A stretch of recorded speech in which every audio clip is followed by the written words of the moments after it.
शाहिद साहब, सबसे पहले तो आपकी आमद का बहुत शुक्रिया कि आपने अपना कीमती वक्त निकाला और यहाँ तशरीफ़ लेकर आए।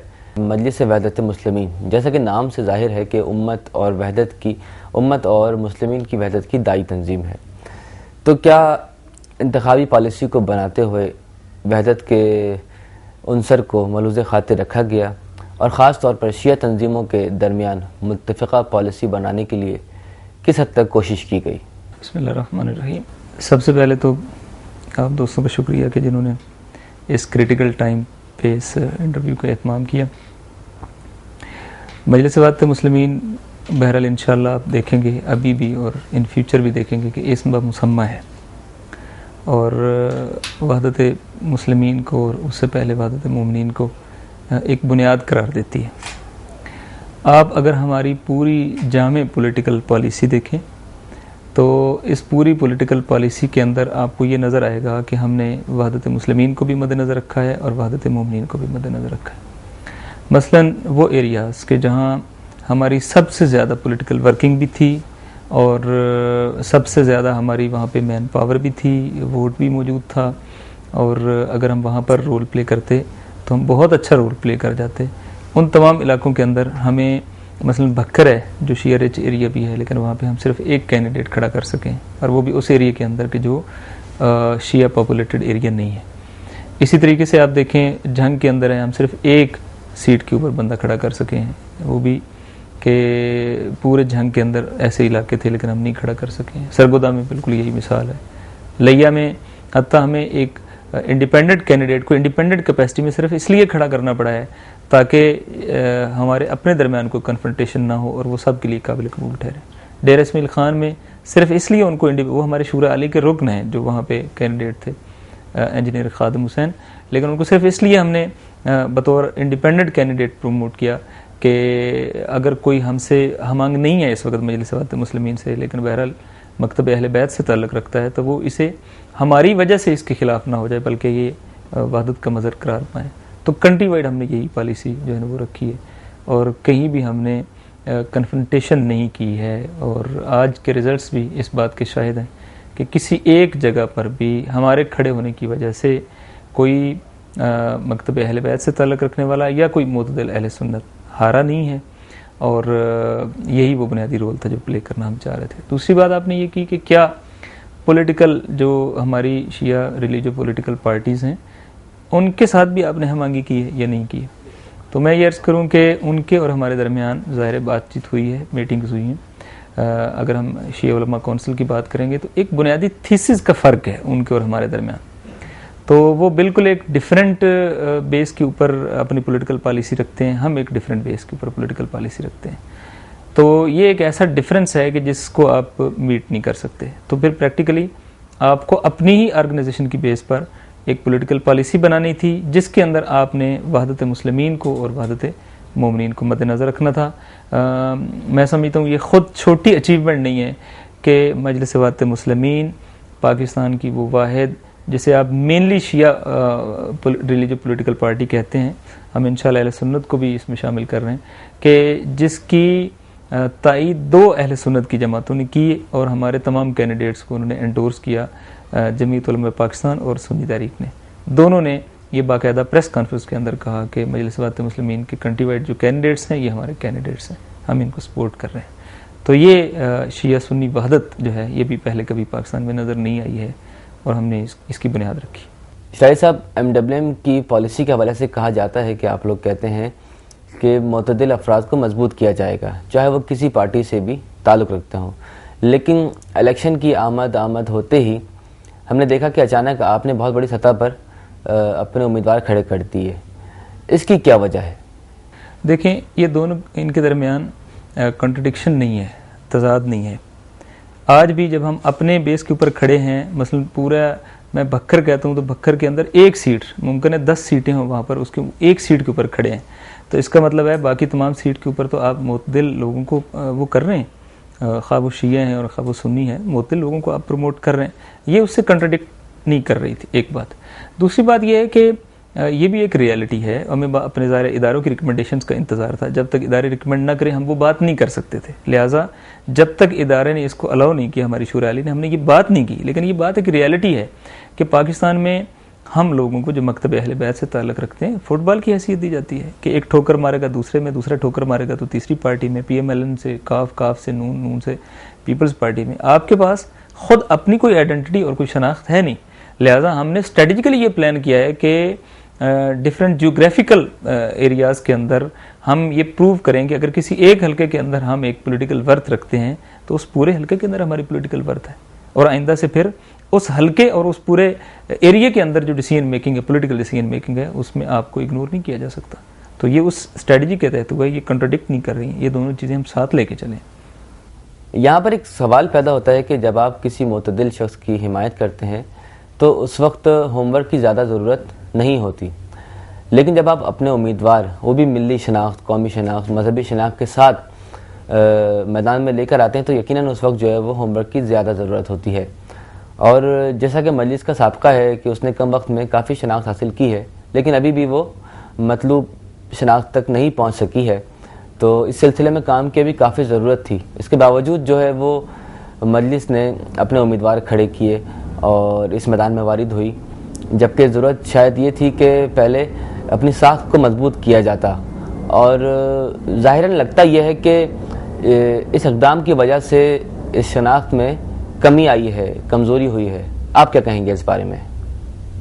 नहीं, एक तो ये बात ऐसी नहीं है, इसलिए कि जब आप धरनों की बात करते हैं ना, हमने कभी भी धरनों को स्टैंडर्ड नहीं करार दिया है पॉलिटिकल अपना, कि भाई चूँकि धरनों के अंदर लोग आपके साथ खड़े हो गए थे लिहाजा पॉलिटिकली वोट भी आपके साथ करेंगे। नहीं, ऐसा नहीं है। और अगर आप 1000 साल बाद भी पॉलिटिकल प्रोसेस के अंदर स्टार्ट करना चाहेंगे तो आपका अव्वल कदम यही होगा। हमने इसे अव्वल कदम ही करार दिया है। पहले मरले में हमसे दरख्त की तवक्को रखी भी नहीं जानी चाहिए। ये वो है कि जो हमसे दरख्त की तवक्को रखेगा और कहेगा कि ये पहले मरले में आपने वो रिजल्ट्स नहीं दिए जो मसलन हम आइडियलिस्टिक अप्रोच के तहत रखते हैं। ये पहला मरला था और इसमें हमने पौधा लगाया है, हमसे पौधे की तवक्को रखी जाए। पूरे पाकिस्तान में क्या हमारे पास कोई पॉलिटिकल टीम थी? पूरे पाकिस्तान में क्या हमारे पास नज़रियाती और मकतबी लोग पॉलिटिकल पर्सनैलिटीज़ के तौर पर डेवलप हुए होते? क्या हमें पता था कि इलेक्शन प्रैक्टिकली कैसे कंटेस्ट किया जाता है? 1000 साल बाद भी आप स्टार्ट करते हैं, आपको यहीं से स्टार्ट करना था। लिहाजा हमने ये तय किया कि बजाय इसके कि एक लंबा सफ़र हम करें, हम इसको इसी मरले से स्टार्ट करते हैं। फिर आप ये जो बात आपने कही कि इससे एक्सपोज हो गए हैं कि भाई आप जो है ना वो सब के नहीं है, मतलब तमाम शिया आपके साथ नहीं है। तो एक लिहाज से क्या ये बात रियलिटी नहीं है कि आप एक ऐसे वक्त में इस पॉलिटिकल मूव के अंदर हैं कि जब शिया उलमा कौंसिल, वो भी बिलाखिर मकतब अहले बैत से ताल्लुक़ रखने वाली एक पार्टी है, वो लोग एक पॉलिटिकल पार्टी के साथ जम होने का ऐलान कर चुके हैं और उसकी भरपूर मूवमेंट चला रहे हैं। तो मकतब अहले बैत तो वहाँ पे भी खड़ा है। फिर आप देखते हैं कि तमाम पॉलिटिकल पार्टीज़ के अंदर फ़िक़े जाफ़री से ताल्लुक़ रखने वाली पर्सनैलिटीज़ मौजूद हैं, वो भी अपनी जगह पर अपना रोल प्ले कर रही हैं। आपने पहला स्टेप उठाया है और आपने पूरे पाकिस्तान से सिलेक्टेड एरियाज़ के अंदर जो है वो पहला स्टेप उठाया है।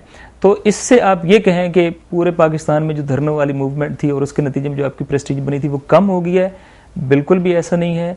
बल्कि लोगों को एक नया इत्मीनान मिला है कि एक फील्ड वो था कि जिसके अंदर हमने कुछ अचीवमेंट्स की थी और अब एक फील्ड ये है कि जिस फील्ड के अंदर हम लर्निंग के इस फेज से गुजरे हैं और आइंदा आप देखेंगे कि कदम दोवम होगा, कदम अव्वल नहीं होगा इंशाअल्लाह ताला। आगे की डेवलपमेंट इससे बड़ी डेवलपमेंट्स होंगी इंशाअल्लाह ताला। जैसा कि आपने कहा कि आपके पास सियासी टीम की कमी थी और साथ ही तजुर्बे की कमी भी थी क्योंकि इलेक्शन में पहली दफ़ा वारिद हुए थे, ये बात दुरुस्त है। लेकिन मिल्लत जाफरिया पाकिस्तान एक बड़ा वोट बैंक माना जाता है जिसको लोग जो हैं वो मुख्तलिफ़ हलक़ों में काफ़ी अहमियत देते हैं और इसको काउंट करते हैं। तो आप क्या समझते हैं जो इलेक्शन के नताइज सामने आए हैं इसके बाद मिल्लत जाफरिया की साख्त को ठेस नहीं पहुंची? मैं आपसे ये सवाल करता हूँ कि पहले आपने सवाल किया कि मिल्लत जाफरिया में कुछ और नुमाइंदा जमातें भी हैं। उन लोगों ने जिन पॉलिटिकल पार्टीज़ के साथ अपने आप को उनका इंज़माम हुआ या अलायंस हुआ, जो भी उसको कहें, तो और उनको एक तारीख़ी शिकस्त हुई, उससे पहले आप उनके साथ नहीं थे और वो अच्छी जगह पर खड़े थे, तो क्या आप ये कहेंगे कि वो आपका साथ जो है इसके बावजूद वो बदतरीन शिकस्त हुई? तो तो ये ऐसा नहीं है। इसके अलावा अगर हम देखें कि मजलिस वाते मुस्लिमीन भी जहाँ खड़ी है, ऐसा नहीं है कि उसका कोई बड़ा रोल नज़र नहीं आ रहा। किस बुनियाद पर आप ये कह रहे हैं? Politics is something else. Politics को आप धर्नों के साथ कंपैरिजन नहीं करें। धर्नों में तो क्रिश्चियन भी आपके साथ आए हैं, धर्नों में तो पॉलिटिकल पार्टियां भी आपके साथ आई हैं। ये पॉलिटिक्स है। पॉलिटिक्स में आप for the first time involve हो रहे हैं। आपके पास जब भी पॉलिटिकल टीम नहीं है, पॉलिटिकल टीम कैसे तैयार होती है? पॉलिटिकल टीम ये किनारे पर बैठ के तैयार नहीं होती है, ये स्विमिंग है। इसके लिए दरिया के अंदर उतरना पड़ता है। हमने दरिया के अंदर उतरा है, अब हमें उसकी गहराई का अंदाज़ा हो रहा है। फिर मैं आपको ये अर्ज़ करूँ कि आप कंपैरिजन करें मजलिस इबादत का। अभी आप इलेक्शन कमीशन की वेबसाइट से अगर कोई कंपैरिजन कर रहे हैं तो फिर आप ठीक है।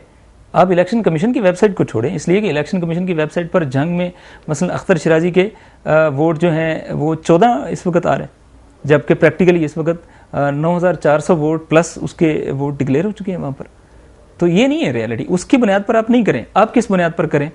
आए मैं आपको बताता हूँ, राउंड अबाउट 50% जगहों पर आप पीपल्स पार्टी से भी ऊपर हैं। पाकिस्तान की चारों सूबों की बड़ी जमात से भी 50% जगहों पर जहाँ आपने कंटेस्ट किया है पंजाब के अंदर, आप उनसे बड़ी जमात के तौर पे इमर्ज किए हैं। अगर आप सिंध की बात करें, सिंध में आप इंटीरियर सिंध के अंदर तकरीबन एक आध हल्के को छोड़कर तमाम हल्कों में आप तहरीक इंसाफ से भी बड़ी जमात के तौर पे इमर्ज किए हैं।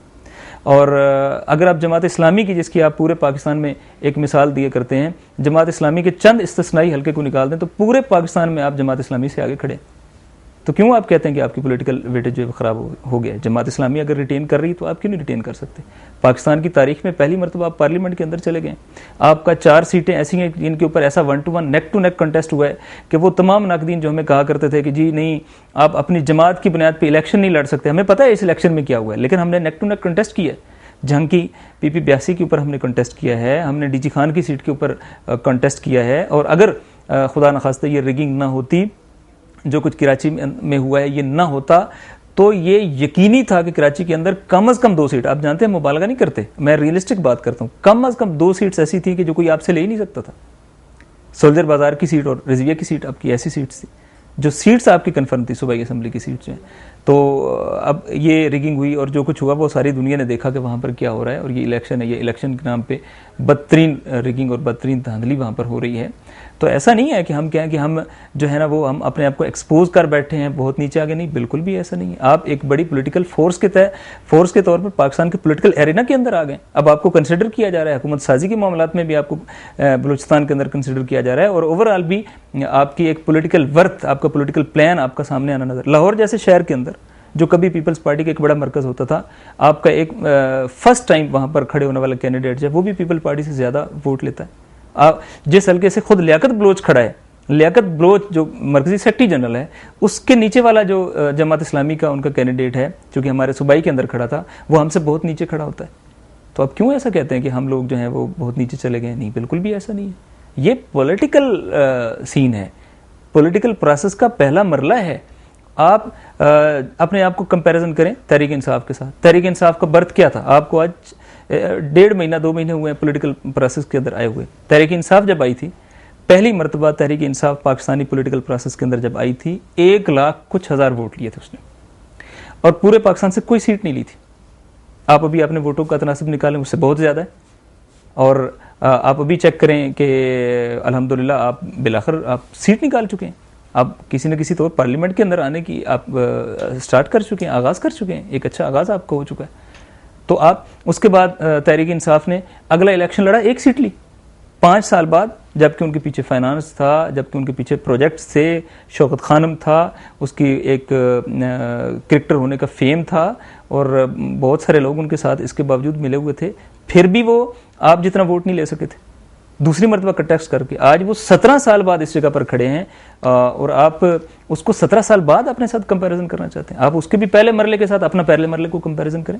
शाहिद साहब, अगर इलेक्शन के नताइज के बारे में हम बात करें तो आपको क्या लगता है, आप इस बारे में क्या कहेंगे? ख़ास तौर पर जो कुछ धांधली के बारे में कहा जा रहा है, इस हवाले से आप क्या कहेंगे? देखिए, अभी जो इलेक्शन हुए हैं ये अभी फ़ौरन लोगों को नहीं पता चल रहा, लेकिन एक अरसे बाद जब इसके ऊपर एनालिसिस होगा ना, फिर लोगों को पता चलेगा बदतरीन रिगिंग हुई है और इंजीनियर्ड रिगिंग हुई है। और आपको पता चलेगा कि किस तरीके से, मसलन मैं आपको बताता हूँ, आप चंद इलाकों का मैंने अभी स्टैटिस्टिक, खुद जंग की आप बात करें, जंग के अंदर एनए की सीट के ऊपर आज तक मौलवियों ने इतना वोट नहीं लिया जितना अभी उनका वोट डिक्लेयर किया गया। तो ये मुमकिन ही नहीं है कि वो इतने लोग निकले। इतने लोग आज तक उनके हैं ही नहीं। उनके तो हामियों के अंदर तदरीजन कमी आ रही है, इजाफा तो नहीं हो रहा है। फिर भी आप देखते हैं कि वो 72,000 के राउंड वोट ले गए। इसी तरीके से मैं चिनौड़ की बात करता हूँ। चिनौड़ में मैंने अभी देखा कि टोटल जो वोट कास्ट हैं वो तकरीबन 1,70,00,000 प्लस हैं। आज तक उन लोगों की हिस्ट्री के अंदर ऐसा नहीं हुआ है। तो ये कोई गैबी ताकत तो है ना, कोई फरिश्ते तो है ना जिन्होंने यकदम वोट कास्ट की रेशो को इतना बढ़ा के दरअसल बाज लोगों को प्रमोट किया। ये रियलिटीज़ हैं। आप अभी वीडियोस आपके पास मौजूद हैं बाज़ जगहों पे, वो भी आप देख सकते हैं। क्या ये हिस्टोरिकल नहीं है कि रिकॉर्ड्स टूटे हैं कि एक सेकंड के अंदर पर सेकंड 4 से 5 वोट की कास्ट की शरह निकल रही है? तो ये कैसे हो रहा है? ये तारीख की बदतरीन इंजीनियर्ड रिगिंग थी और इसको अभी एनालिसिस करना शायद इतना आसान नहीं हो, लेकिन कुछ अरसे बाद इंशाअल्लाह जब एनालिसिस किया जाएगा और जब न्यूट्रल लोग बैठेंगे तो उन्हें पता चलेगा कि ये बदतरीन रिगिंग हुई है। और उसके अंदर जाहिर है कि एक मखसूस पार्टी को नवाजा गया है, उस पार्टी को फैसिलिटेट किया गया है, उस पार्टी को लाया गया है और जितने मार्जिन उसको दिए जा रहे हैं ये ह्यूमनली पॉसिबल नहीं है। ह्यूमनली पॉसिबल नहीं है। आप जाएं सर्वे करें मुख्तलिफ इलाकों के अंदर, आपको पता चलेगा हर बंदा, देहाती बंदा भी ये बात कि भाई हमारे इलाके से तो कोई एक्स्ट्रा लोग तो नहीं निकले, उल्टा लोगों का एतमाद कम हुआ है पॉलिटिकल प्रोसेस के तहत। आप समझ रहे, बढ़ गया। पहले लोग अगर ज्यादा निकल रहे थे तो अभी कम निकल रहे थे, अभी ज्यादा निकले हैं। ये ऐसा नहीं हुआ है, कोई एतमाद नहीं बढ़ा है, कोई लोग ज्यादा नहीं निकले हैं, ये नहीं हुआ है। लेकिन रेशो इतनी ज्यादा कहां से आ गई है? कहां से एक एक हल्के के अंदर राना सनाउल्लाह का मैं देखता हूं 1,00,000+ से वोट से जीत गया। हमारे सरगोदा के एक हल्के के अंदर मोहसिन शाहनवाज को जितवाया है 1,00,000+ से। उस पूरे हल्के के अंदर इतना नहीं है, कभी इतना वोट कास्ट नहीं हुआ है। तो ये एक तारीखी ब्लंडर है जिसको अभी हम 2 और 2 4 की तरह तो नहीं साबित कर सकते। बाकी आपने कहा न्यूट्रलिटी कैसे इफेक्ट हो जाती है इलेक्शन कमीशन की। अगर साबित हो जाए कि किसी एक जगह पर रिगिंग हुई है और उसके ऊपर एक्शन न लिया जाए तो क्या साबित नहीं हो जाता कि आप मिले हुए हैं? कराची के अंदर रिगिंग हुई है या नहीं हुई है? इंटीरियर सिंध के अंदर रिगिंग हुई है या नहीं हुई है?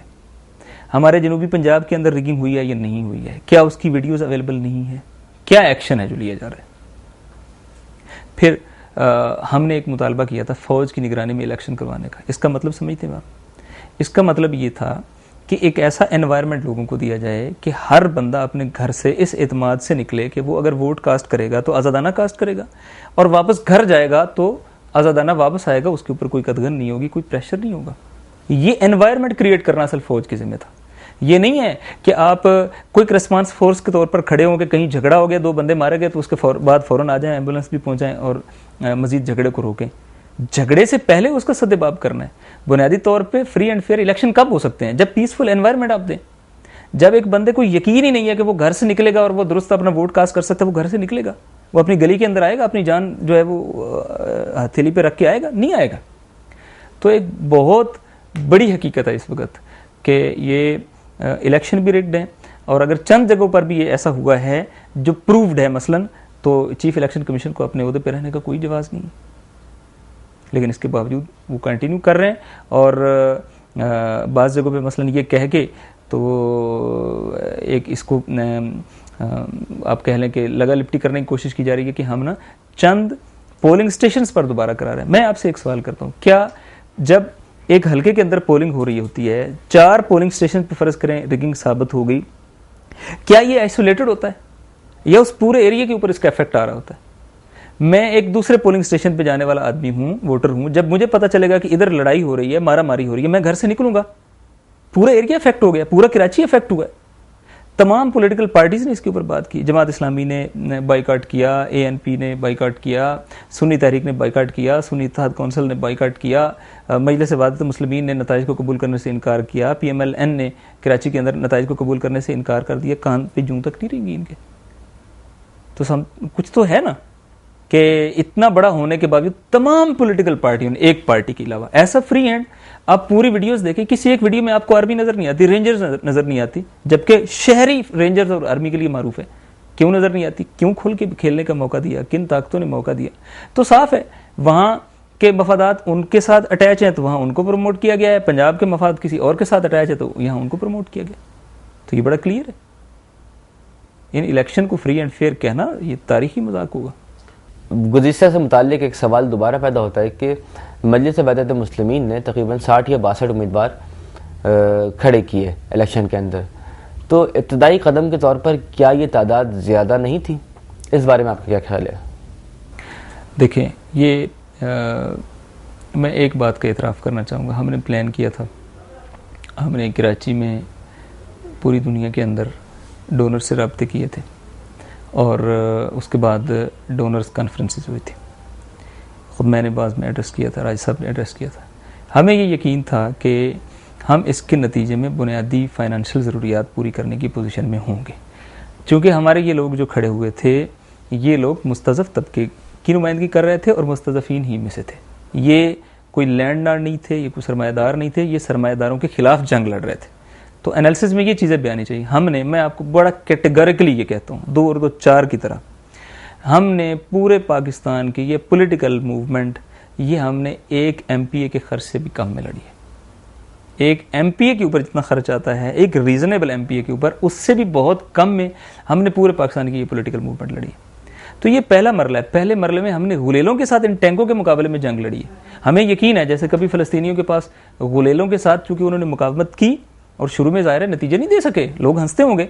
आप भी आज जैसे हंस रहे हैं कि भाई आपने बड़े बड़े वडेरों, सरमायादारों और इनके मुकाबले में पॉलिटिकल जंग का आगाज़ किया, तो आपके पास क्या था?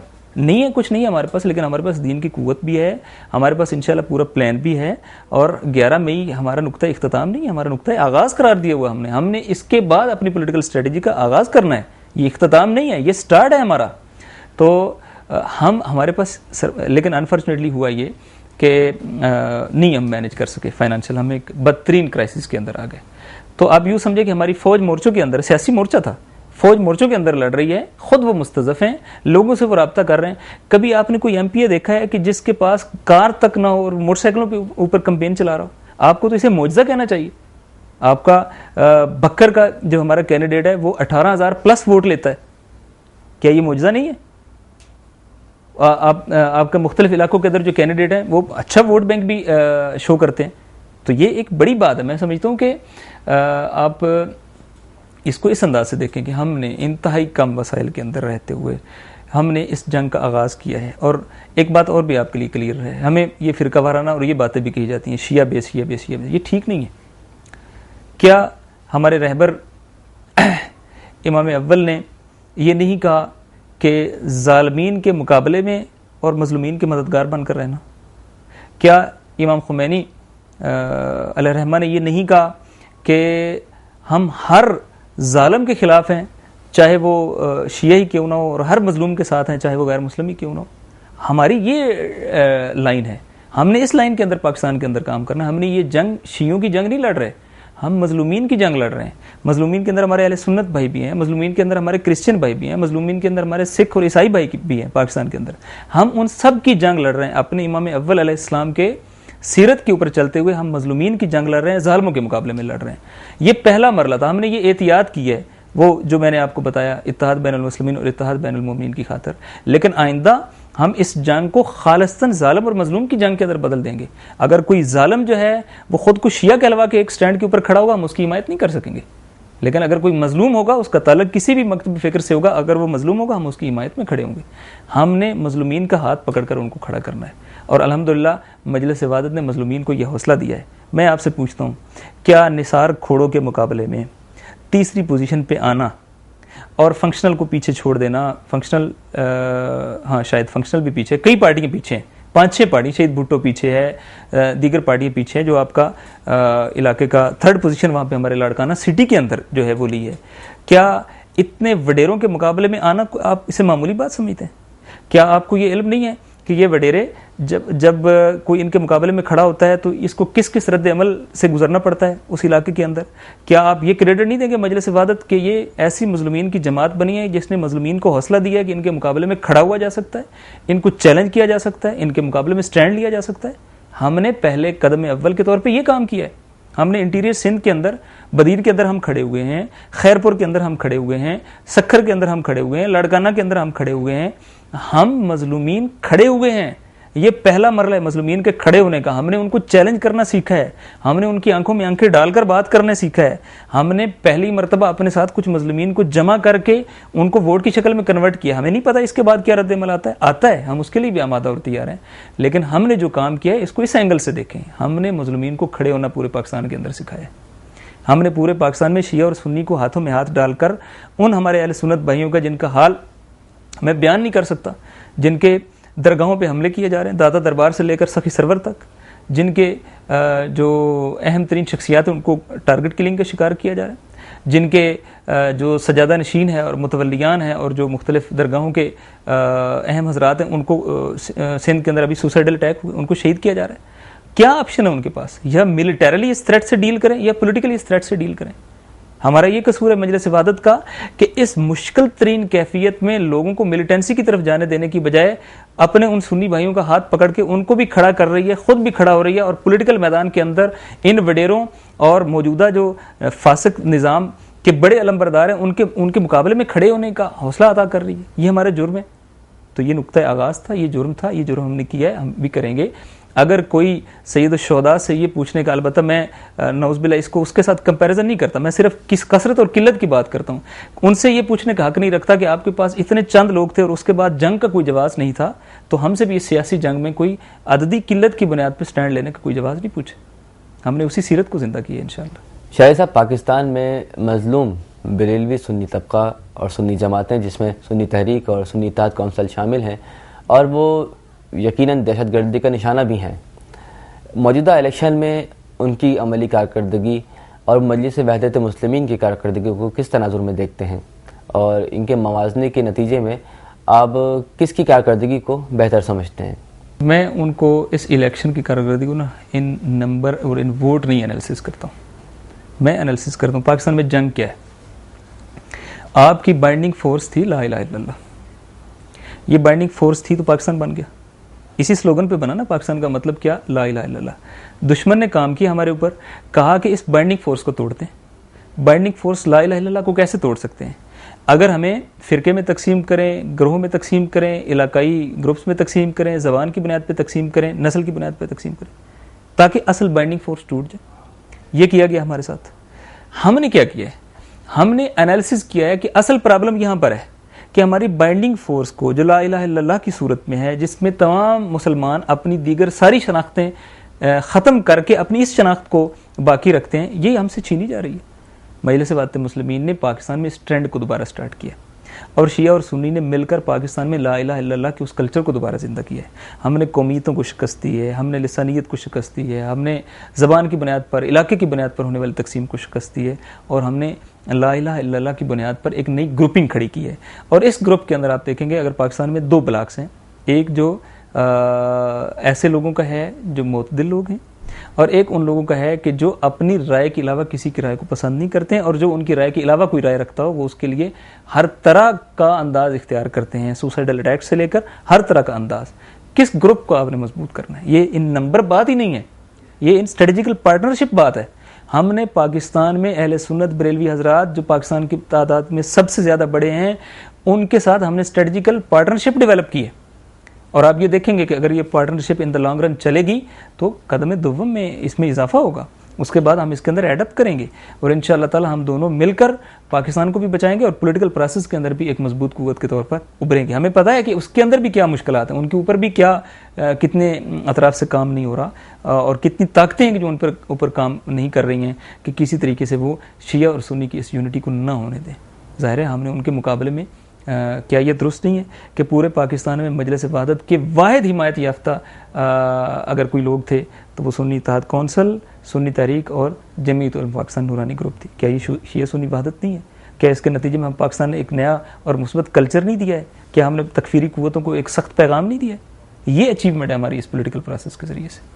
शाहिद साहब, एक अजीब सा सवाल सामने आता है कि मुस्लिम लीग नून पंजाब और मरकज़ में हुकूमत बनाने जा रहे हैं और जबकि मुस्लिम लीग नून की शनाख्त जो है वो पुरो तालिबान के हिसाब से जानी जाती है, साथ ही उनको शिद्दत पसंद ग्रोहों का पुष्टपना या उनको इस हवाले से शोहरत या बदनामी हासिल है। अब जबकि हम देख चुके हैं कि माजी में मजलिस वहदत मुस्लिमीन काफ़ी ज़्यादा खुलकर इनके ख़िलाफ़ बात कर चुकी है, ख़ासकर नून लीग के ख़िलाफ़। तो अब मौजूदा दौर में या आने वाले दौर में जो हुकूमत बनने जा रही है, इसके साथ किस तरह से डील करेंगे? देखिए, एक तो अगर हम बतौर मकतब बात करें तो हमने ज़िया को डील किया, तो हमारे लिए ये उससे ज़्यादा मुश्किल वक्त नहीं है, हम इसको डील कर लेंगे इंशाअल्लाह। दूसरा ये कि हमें ये भी अकीदा है कि हम जितना मुश्किल वक्त हमारे ऊपर आता है ना, उतना ही हम मजबूत होकर उभरते हैं, क्योंकि हमने तय किया हमने मैदान में मौजूद रहना है, गायब नहीं होंगे हम अपनी शनाख्त को बरकरार रखेंगे, मैदान में मौजूद रहेंगे, गलत को गलत कहेंगे, दुरुस्त को दुरुस्त कहेंगे। ये एक बात। दूसरी बात ये है कि नून के रवैये इनके ऊपर और उनकी जो अलायंसेस थे उसके ऊपर सवालिया निशान मौजूद थे और हैं, और हमने जो एक पॉलिटिकल मूवमेंट चलाई है, इस पॉलिटिकल मूवमेंट में एक बड़ा काम ये हो गया है कि नून को अपने रवैये पर नज़रसानी करनी पड़ी। पहली मरतबा नून ने मुस्लिम कांटेक्ट किया आपकी लीडरशिप के साथ, नून ने पहली मरतबा अपनी 10 रुकनी पार्लिमानी वफद भेजा मजलिस वहादत के दफ्तर कि वो बैठें और साने अब्बास टाउन की ताज़ीयत करने के लिए भी आए, और फिर आगे म्यूचुअल इंटरेस्ट के मामला हैं उनको भी डिस्कस किया। तो मैंने देखा है कि उन्होंने उसको रिकन्सिडर किया है, अपने रवैये पर नज़रसानी की है। फिर आप देखते हैं कि अलबत्ता अभी हम इसमें किसी साजिश और प्लान को ना भी तलाश करें, तब भी बहरहाल एक रियलिटी है कि मौलवियों के लिए, स्पैसाबा और तकफीरी ग्रोहों के लिए जंग की सीट ज़िंदगी और मौत का मसला है। वो इस सीट की बुनियाद पे प्ले करते हैं पूरे पाकिस्तान की पॉलिटिक्स के अंदर। तो प्रैक्टिकली यहाँ पे भी उनके और नून के दरमियान डिफरेंसेस जो है ना वो क्रिएट हुए हैं। तो पहली बात तो आपके लिए ये क्लियर रहनी चाहिए कि हम न किसी को भी बंद गली में नहीं धकेलना चाहते। दुरुस्त है वो एक पावर है, लेकिन नफसियाती तौर पे भी हम उनको बंद गली में नहीं धकेलना चाहते, हम उनको मौका ज़रूर देना चाहते हैं। और अगर उनके अंदर पॉजिटिव चीज़ें हैं और वो अपने रवैये पे अमलन नज़रसानी करना चाहें तो हम उनके दुश्मन नहीं हैं। हम पाकिस्तान को मजबूत करना चाहते हैं, हम पाकिस्तान में फॉरेन मेडलिंग को ख़त्म करना चाहते हैं, खा वो किसी भी कंट्री की हो, और हम पाकिस्तान को स्ट्रेंथनिंग करना चाहते हैं, इसके अंदर पीस, लॉ एंड ऑर्डर इसको रिस्टोर करना चाहते हैं। अगर वो इन एजेंडे पे अपने आप को प्रैक्टिकल साबित करने की तरफ कुछ कदम बढ़ाएगी तो हम भी कदम बढ़ाएंगे। तो हम ये नहीं कह रहे कि हम उनको उसके अंदर धकेल रहे हैं। अलबत्ता मैंने ये अर्ज़ किया कि अगर नून ने कोई ऐसी हरकत करने की कोशिश की कि जिसके नतीजे में पाकिस्तान के स्ट्रेटेजिकल इंटरेस्ट के ऊपर कोई हरफ आया, मसलन पाकिस्तान ईरान गैस पाइपलाइन, मसलन गिलगित बल्तिस्तान का स्टेटस, या मसलन टेररिस्ट के साथ अपने अलायंस के नतीजे में उनको कोई पॉलिटिकल मजीद एक्सेस देने की कोशिश की, तो ये रियलिटी है। हम नहीं देखेंगे कि हुकूमत में कौन है, इख्तियार में कौन है, हम रिटेलिएट करेंगे, हम पॉलिटिकल पावर के ज़रिए से रिटेलिएट करेंगे, अवामी पावर के ज़रिए से रिटेलिएट करेंगे, हम मैदान में नजर आएंगे। लेकिन अगर वो मुस्बत स्टेप्स भी साबित करते हैं और दिखाते हैं तो फिर ऐसा नहीं है कि हम हर सूरत उनकी मुखालफत करेंगे, फिर हम मुस्बत स्टेप को मुस्बत लेंगे, उसकी तायद भी करेंगे, उसकी हिमायत भी करेंगे, और ऐसा एटमॉस्फेयर क्रिएट करेंगे जिसके नतीजे में मुस्लिम लीग नून दहशत गर्दों की तरफ जाने की बजाय मुस्बत पावर्स की तरफ आए। जैसा कि आपने बताया कि नून लीग की जानिब से मफाहिमत के इशारे आपको मिले हैं और उनके वफ़द ने भी आपको ये पेशकश की है, तो आने वाले दौर को देखते हुए और मुश्किलात का सद्दबाब करने के लिए क्या ये बेहतर ना होगा कि इस मफाहिमत को अपना लिया जाए? मुमकिन है, लेकिन मैं समझता हूँ इसके लिए प्रॉपर वर्किंग नहीं हो सकी है, और जितनी तेज़ी से ये इलेक्शन हुआ है जिसकी वजह से तमाम पार्टियाँ अपने अमूर के अंदर अगेज हो गई थी, शायद उसके लिए प्रॉपर टाइम भी नहीं था, चूँकि ये CBMs चाहती थी, ये वाली चीज़ कॉन्फिडेंस बिल्डिंग मेयर्स चाहती थी।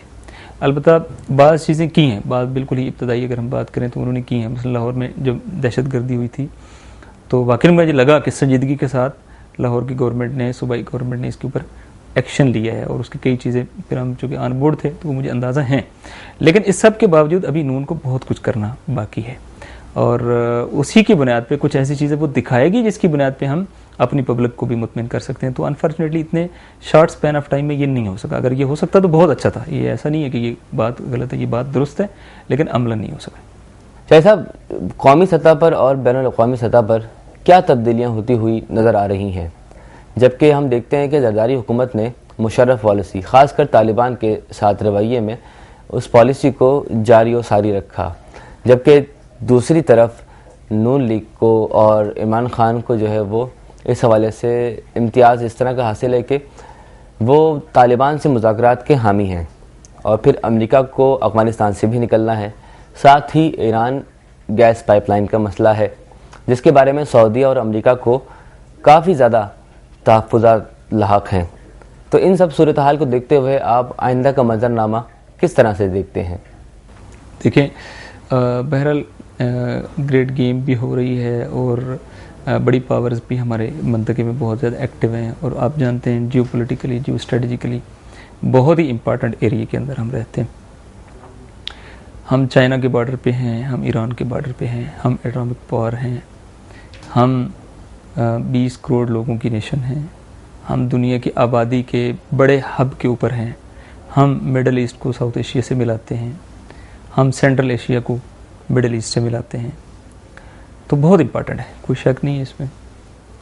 और इस तनाज़र में जो मिलिटेंसी पहले हो रही थी वो भी एक टारगेट ओरिएंटेड मिलिटेंसी हो रही थी।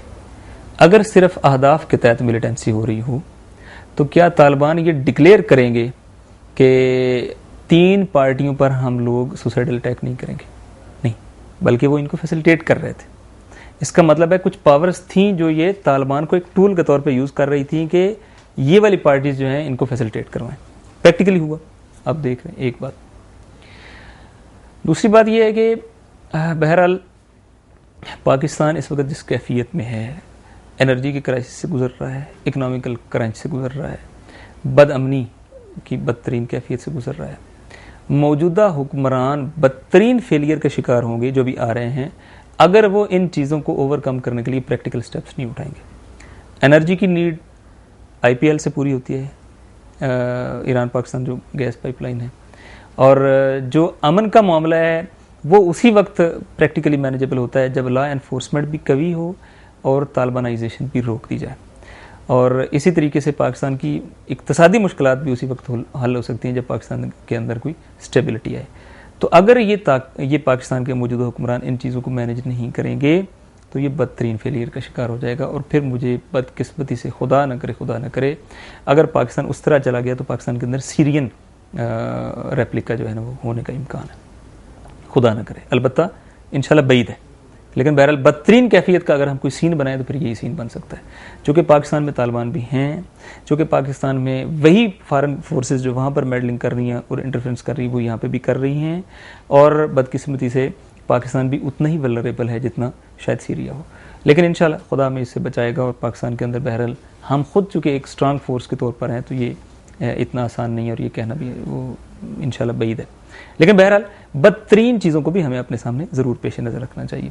तो खुलासा ये है कि पाकिस्तान के अंदर इस इलेक्शन के नतीजे में मुझे ये लगता है कि चाहें या न चाहें इन हुक्मरानों को इन 3 बुनियादों के ऊपर काम करना पड़ना है, जिससे वक्ती तौर पर ही सही एक रिलीफ लोगों को मिलना है। और अगर ये मिलेगा तो उसके नतीजे में मुस्बत चीज़ों के इम्कानात भी बढ़ जाएंगे।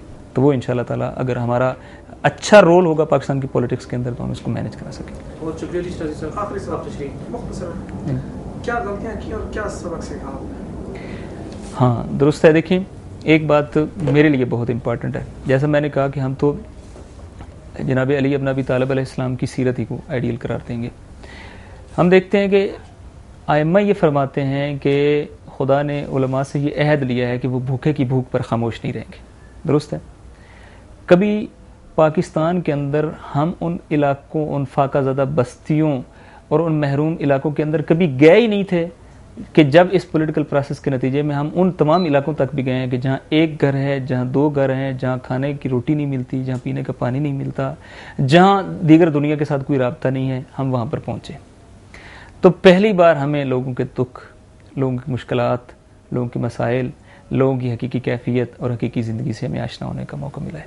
इसने हमें अपने अंदर एक नया एहसास ज़िम्मेदारी दिया है कि देखो तुम ज़िम्मेदार हो उन लोगों के हवाले से। ये है महरूम तबका, ये है मुस्तज़फ़ तबका। मैं मानता हूँ कि हमने अब तक उनको अप्रोच नहीं किया था और इस पॉलिटिकल प्रोसेस के ज़रिए हमने उनको अप्रोच किया।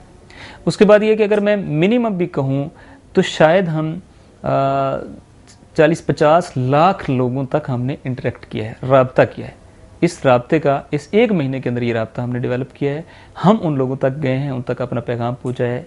ये नहीं मैनेजेबल था अगर हम पॉलिटिकल प्रोसेस में कदम न रखते। 2, 3 ये कि यकीनन मैंने कहा कि हमें ये रियलाइज़ भी हुआ है कि इस पूरे प्रोसेस में हमने जो कैंडिडेट्स मुअय्यन किए, जो पॉलिटिकल टीमें हमारी थीं, उनमें क्या खामियां थीं, किन किन चीज़ों को किस किस पीरियडाइजेशन के तहत हमें करना था, वो हमें बिल्कुल हमारे लिए क्लियर हुआ है।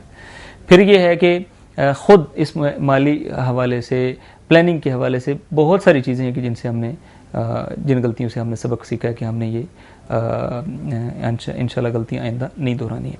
और मैं समझता हूँ इस लिहाज से हमारे लिए ये पूरा प्रोसेस एक गनीमत साबित हुआ है कि अब अगर आइंदा हम ये गलतियाँ करें तो फिर तो हम मुजरम हैं, लेकिन पहली मरतबा आप इस प्रोसेस के बगैर ये काम नहीं कर सकते थे। इस दरिया में उतरे बगैर इसकी गहराई का और इसकी मुख्तलिफ चीज़ों का आपको अंदाज़ा नहीं हो सकता। हमें वो अंदाज़ा हुआ है। और एक और बात यह है कि हमारे लोगों को ना एक हौसला भी आया है, आइसोलेशन से निकले हैं।